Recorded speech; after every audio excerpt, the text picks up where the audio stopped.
This is Phantology. You may have heard of us.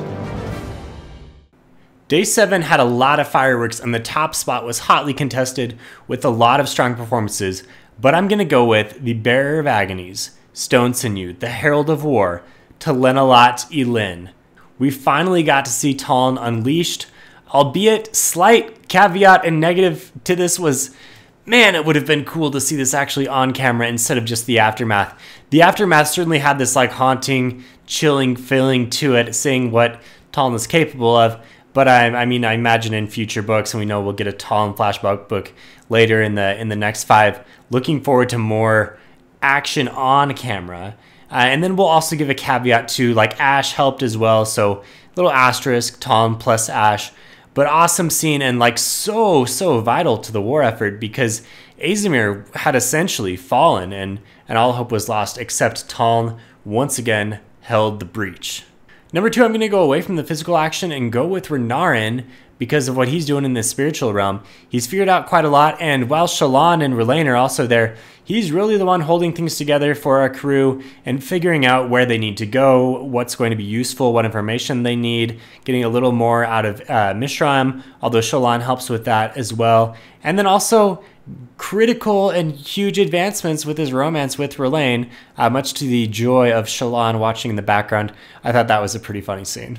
Number 3 spots between Navani and Dalinar. I have to choose one, so for day 7, I'm going to go with Navani. I feel like she accomplishes a little more than Dalinar. I know Dalinar is kind of still our viewpoint for most of this, but I think Navani's like words in encouraging Dalinar to be a new man and encouraging him to not be this troll-headed idiot that rushes forward. I feel like this is going to be really huge in his development. And Navani also learns a lot here. I mean, they both do, but all this knowledge about the bondsmith and then the recreants and everything that happened, like this is so crucial. And I feel like it's Navani more than Dalinar in this day that's making it all happen. Number 4 is going to be Adolin. This one was a little tough to place because just based purely off of heroic actions and what we're getting accomplished and the stakes here, Adolin's probably number 2 behind Talon. But since he loses the leg, like he's not having the greatest day overall. So power rankings is kind of a nebulous thing that we're defining here. But anyway, he slots in at number 4. When he charges down the Thunderclass, well, I guess he doesn't really charge. He jumps from the building, lands on the Thunderclass. The armor helps him in some interesting ways. And now this Thunderclass is out of the picture. I think we've already taken down 1, so maybe there's 1 more remaining. I think there's 3 total. Hopefully that guy doesn't pop up again. But anyway, Azimir stands and Adolin a huge reason for that. Number 5 is going to be Lift. Lift is not a favorite character of mine, but she does have a really solid day here. She saves Xyle, takes down Exendwith, the Feruchemist. Really impressive performance from Lift, and I like that she's kind of taking a step up here in her character development, and she goes to Xyle and says she wants to start training. It seems like maybe she's starting to accept that she needs to grow up a little bit. Nice. I can get behind this for Lift. I would like her a lot more if there was more character movement. Okay, bottom characters. Number 1 is Honor, Tanavast. I know this is not over one day. These are all these visions that we're learning about. But for day 7, what we learned, Honor is a total jerk. I mean, this is not honorable. This is terrible behavior. I really hope we get some backstory and we learn some reasons here or whatever, but it really seems like Honor is just the worst, and we've totally flipped this on its head. And yeah, I mean, it seems natural now that Honor was shattered because this is what opened up to Honor being attacked directly by Odium. This is terrible behavior against the intent of the Shard, and just awful for Roshar. Number 2, once again, Abadai the Monarch makes the bottom list for the 4th time, this time getting trounced by Telenalat. And, I mean, there's not too much you can do against Talon, but, dude, if you're on the bottom rankings 4 times out of 7 days, clearly you need to re-examine your purpose, your abilities, like, everything needs to be thrown against the wall, and we've got to figure out a different way to operate here, and Abadai... come on, man. Like, this is awful. This is embarrassing. Do better. Number 3, going back into the visions, and I'm going to pull out Baido Mishram / Gareth a little bit. They're kind of connected. I feel like both had a terrible day for the same reasons. Both were betrayed. It seemed like we were right at the verge of peace, and like, wouldn't this be so honorable if this came through? But no, like, Honor himself came and screwed it all up. So really awful day, probably more for Mishram because Mishram was then imprisoned for millennia, and Gareth, I guess, lived a sad life for the rest. But oh man, this is awful. Number 4, Sigzil, and Sigzil has also popped up on the bottom list quite a bit. But conversely to Abadai, I don't think Sigzil needs to re-examine everything. Sigzil's doing a good job, but it's just in the crummiest situation here, where now Leighton has been killed by Moash, who once again does the Bridge 4 salute, and it's just all going wrong, but it's also going right because he's in this, like, he's getting the retreat, and the tactics are what he needs, but just so many sacrifices and so much loss at this point. Like, if anyone needs help, it's Sigzil right now. This dude is sacrificing so much for Roshar. And then number 5 is going to be extended with the Farukamist who imprisoned Vasher/Zyle and was beaten by a 14-year-old kid. I mean, I know this is a edge dancer and Lift is pretty clever and powerful, but at the same time, like, you're a full-blown Farukamist and this is happening to you, and you are some kind of mysterious world hopper that is, I guess, part of the Ghostblood's kind of a mysterious character, but am I scared of her as much? Like, not really. Like, you were just bested. Here's some rapid fire details for what you might have missed, going through a bunch of the different POVs. So starting with Sigzil. Sigzil has some success here with his light weaving trick to get them to attack Narak 3. He has this fatalistic conversation with Leighton, and then Leighton is killed by Moash really tragically. Brandon seems to like doing this, and we've had a lot of these conversations, so I'm worried for who else may be offed in the next few days. And then as Leighton dies, his death rattle about Sigzil dying the same way and having his eyes burned out and killed by fire, like, oof, this is dark. But at the same time, if you've read Onto Sunlit Man, like, I don't know how this is going to work, and I'm not going to do spoilers for Sunlit Man because I know maybe some haven't, but this is interesting for me. Also, another little detail I picked out was Moash once again killed Leighton's Spren before him, same way that Teft's Spren was killed before Teft. Is there something to that? Like, is there a reason that he's targeting the Spren first? This could be nothing, I don't know, but just came across my mind. The journey continues for Venli. She muses about the Everstorm and the High Storm being especially violent in this area and continues to plant the seeds of, like, something is going on here in the Shattered Plains. And then chats with Leshwi, and Leshwi, like, maybe could be a decoy fused in the future. Yasna gets confirmation about the decoy army. At the end of day 6, I kind of thought this was already for sure, but we do get confirmation.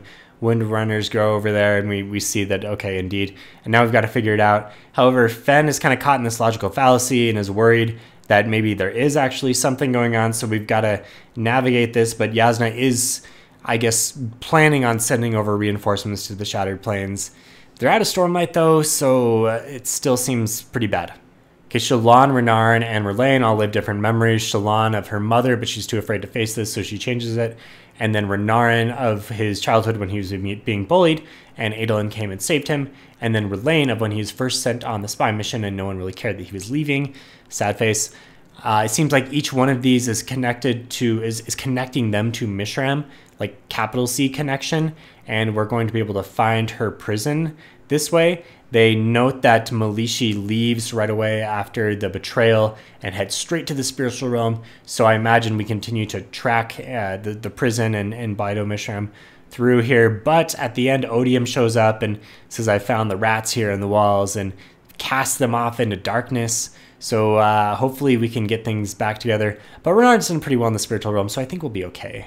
In addition to Adolin's heroic fight against the Thunder class, a few other details. Maia's help is coming, hopefully coming soon. They do learn that as long as the Emperor is on his throne, Azimir stands. That's a direct quote. That's something that I kind of thought about earlier, but I thought it might be in more of a negative way where the Emperor is killed accidentally or without realizing the importance, and then Azimir would fall unexpectedly. But it actually seems like what's going to happen is we're like defending the palace and Yanagon till the bitter end, and hopefully we can hold out until the end of day 10. Or maybe not end of day 10, but whenever the contest actually happens. And then he loses the leg. We talked about how it's probably, maybe we could regrow it if we get back. Renarin comes back in time, or another edge dancer, but it really seems like he's not going to be able to. And I hope that means that Adolin is safe, because why put someone through the trauma of losing a limb and then just kill them? So I feel like this is now like the next thing for Adolin, is he's got to deal with now being disabled in this way, where a lot of his identity was around being this duelist and fighter, and now he's not gonna be able to do that anymore. I think this is an interesting character move, and I like this. I mean, I'm sad for Adolin, but I feel like this is where it's going. Totally makes sense. Okay, Navani and Dalinar and all of our lore details finally. So the Skybreakers and the Windrunners are having this big rift in the midst of the false desolation. The Skybreakers are spreading the truth of how humans came to Roshar, and they were the Voidbringers, same way that Taravangian did at the end of Oathbringer. The Windrunners, led by Gareth, Gareth has some kind of secret, and the tower notes that. Well, the sibling notes that to Navani. Navani makes the connection to the sibling. The tower itself at this time is dying. Well, I guess the sibling is dying because of Malishi, and the sibling says that it's because Malishi is exploring Captive Spren. That seems like too little of a reason for the entire tower to die and for the sibling to fall asleep. I feel like there's still another detail we haven't got yet, and there must be some additional reason, because the tower is in this total decline to the point where it's basically gone. They note that at the time of this little parlay that they're having 10-ish years later, that the tower is no longer even on the table. So way before the recreance, way before the betrayal. So Malishi is either a total jerk over these 10 years, or there's another reason. I feel like there's some other reason, but I don't know what it is. So leave comments below for that one. Okay, so then we jump forward to the big betrayal. Mishram shows up and wants peace, and like this seems awesome. Like we're finally getting this peace between the singers and the humans, and maybe this is gonna go well. And then of course it doesn't, because Honor and Malishi show up, and Malishi hesitates for a bit, but then Honor says do it, and Malishi does. And then there's this second where like something is ripped violently from Roshar, and this seems really bad, really violent. The singers immediately lose their forms. Honor's betrayed his intent, capital I, and then Honor sends this vision of the Radiance now unbound, using unbound surges, destroying Roshar. This is why the recreance happened. We finally learn exactly why, and Honor says he can no longer watch them. So it's almost like Honor's being forced somehow to do this, and he knows by doing this he's no longer going to be able to watch them, so he's got to also tell them, like, by the way, I'm screwed over, so you are as well, because even in my last act here, I've got to make sure Roshar doesn't entirely burn. I don't know. It seems like there's some reason Honor is acting this way. I hope he's not just a jerk. And I mean, we're going to learn more, right? Like, I hope all these questions are answered by the time the book's over. And then at the very end here, the Stormfather admits that he's basically what's left of Honor. And previously we thought that, I mean, that's kind of what we already understood, but the Stormfather has had this knowledge the whole time, and he is basically the remnants of the being of Honor. And I don't really know exactly how to explain it, but he's definitely more than he has seemed to be. And right as we learn this, then Odium shows up because his attention has been drawn too much. And in addition to casting Renara and R'lain and Shallan out of here, he's going full force for Dalinar. Not very much of Szeth, but we do get some flashbacks. So he kills Tuku, who was a supposed rebel at the time. He was the previous Windrunner Nimi. And Tuco utters a death rattle, which is interesting. Like, man, it seems like Moloch is everywhere these days. And so if one Unmade is out there, then maybe there's another. Maybe it's the voice. I still am questioning this whole thing of the voice being the Unmade. It seems too obvious. It seems like we're going to have the rug pulled underneath us. And also, if the voice was present like 26 years ago or whatever, when Szeth's backstories first started, like, wouldn't the Unmade still have been bound at that time? I'm just really questioning this. I feel like it's something else and not an Unmade. But regardless, Szeth is being sent to meet the voice, so I think we're going to learn soon.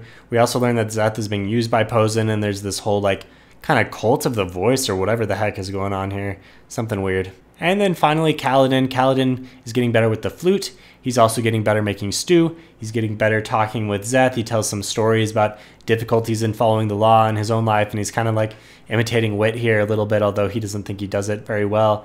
And then Highspren 12124 shows up, and Kaladin has a racist remark for him. I thought that was kind of funny as well.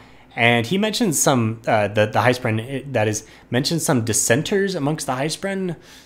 Maybe we'll get some Highspren helping. Like, I'm looking for any straws that could potentially help us. So dissenters against the among the Skybreakers sound pretty good. And then Kaladin listens to the wind. The wind tells him he wants him to help the heralds, specifically Nail. He shows him some visions of Nail's heroism over the millennia.